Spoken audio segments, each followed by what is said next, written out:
I sincerely apologize for the noise in the background. I did try getting rid of some, however. Others just couldn't be cut out. Thank you in advance for following through regardless. Oof. Okay, hi. Hello, good afternoon, good morning, wherever you're watching from. I'm Favor. Welcome to the farm this morning because we're having family practicals in school. I was having a thought process, right? A very, very interesting and intense thought process. It was concerning young people's lives. Like if you're 15, 16, 17, 18, probably 25, sometimes even 30. I mean, I say young, it's not like you're 50 or something. Anyways, about the struggle of like life struggle, basically. About the struggle of having to think of where you want to be the next 5 years, thinking of your vision, thinking of how you want to overcome some bad habits, thinking of your faith, especially as a Christian, thinking of your family, your devotion, your friendships, your relationships, your inner circle, basically, right? And how to keep good friendships, how to stay away from bad company, as they say, evil communication corrupts good manners. All of those things, just us have this perfect, dazzling, interesting, blissful, youthful experience as a young person, and it's like it's a lot. Like you have it's a lot. It's a lot of dedication, a lot of devotion, a lot of discipline, a lot of seriousness. It's like you must not have fun in this life. It's like, God, I have to get me. God, I beg. All these thoughts. And I was thinking that, God, I don't know what I'm using my life to do. I don't know what I'm using. I don't know what I'm using my life for. But then there was this flashback of the battles, in the sense that I've won, the victories, the small victories, the small little miracles, and you get very dejected when you only think. You get very dejected. You get very depressed when you only think that it's when you buy a car as a 20-year-old, or when you hit a 5 million project as a 20-year-old or as a 24-year-old, and like when you have your own job, when you have your own work, when you have your own thing going on for you, that's when your life is, I don't make it, I've made it, I'm made, but really, even in the little things, I think growth is not all about the success. It's not all about the good grades. You see, growth is even in the failures. There's something about how after, like as a bright student, they give you assignments or they give you classwork and you get everything and you're like, I am it,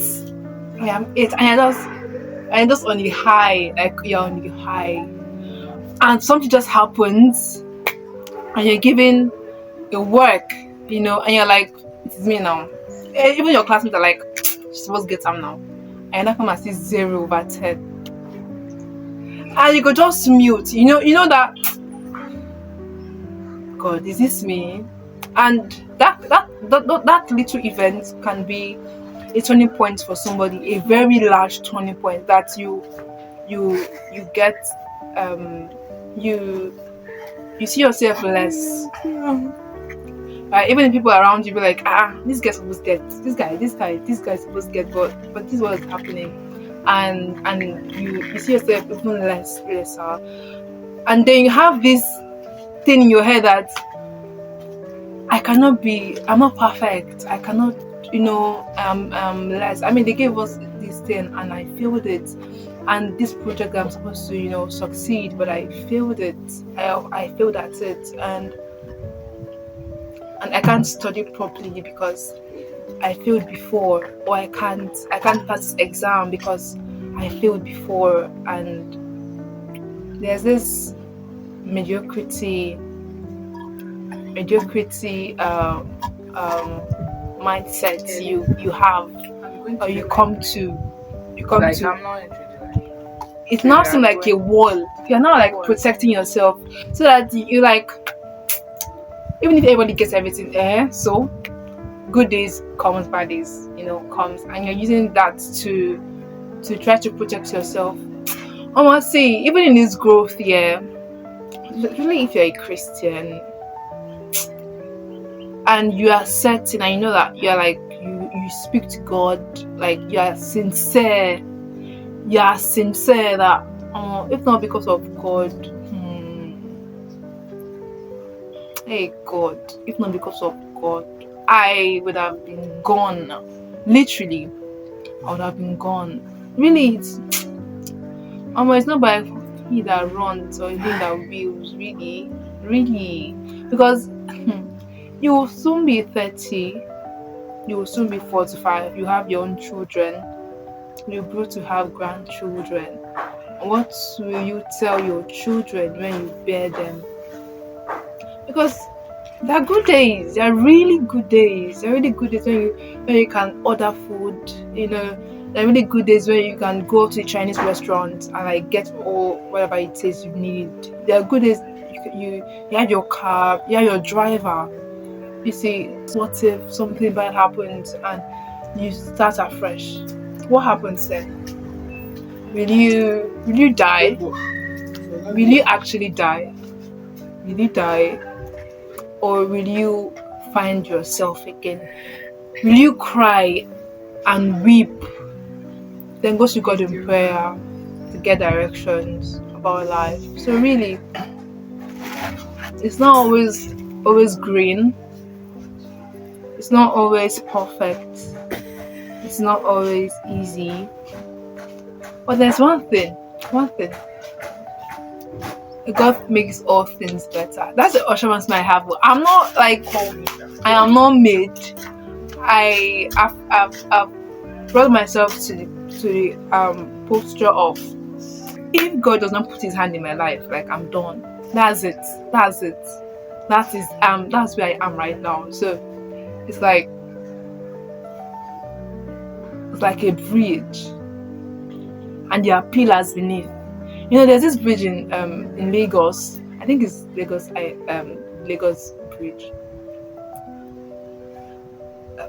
So like there are some pillars beneath that goes into the water that holds the bridge, just like that. God is the pillar that holds our lives, really. So as a young person, don't give up, don't stop praying. No matter how bad it gets, no matter how many sins you don't commit. My reference is always to David.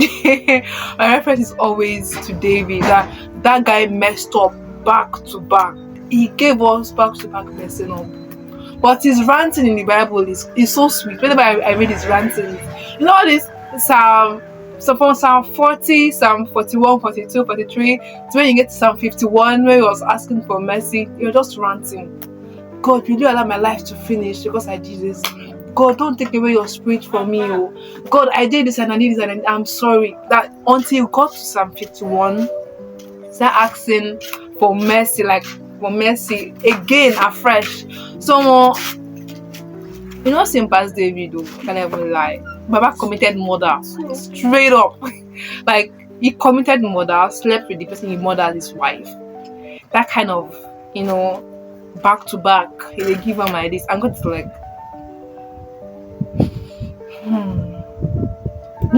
that during that time, Jesus has not yet died. Like, and the blood of Jesus was not speaking for him at all. But for whatever reason, God just chose. Say, I love you, and I'm going to show you mercy. So yeah, don't stop praying. Don't stop setting goals. Don't stop writing your goals. Don't stop writing your vision. Don't stop asking for mercy.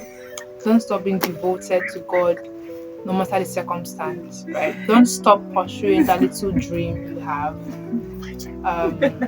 Even when you feel very unmotivated, do not stop encouraging yourself. And please eat. Eat. Even if it's carry you have. I know. Pray over it and drink. Especially for students. Please pray over. Don't worry, you'll be fine. You'll be alright. See you. Ciao.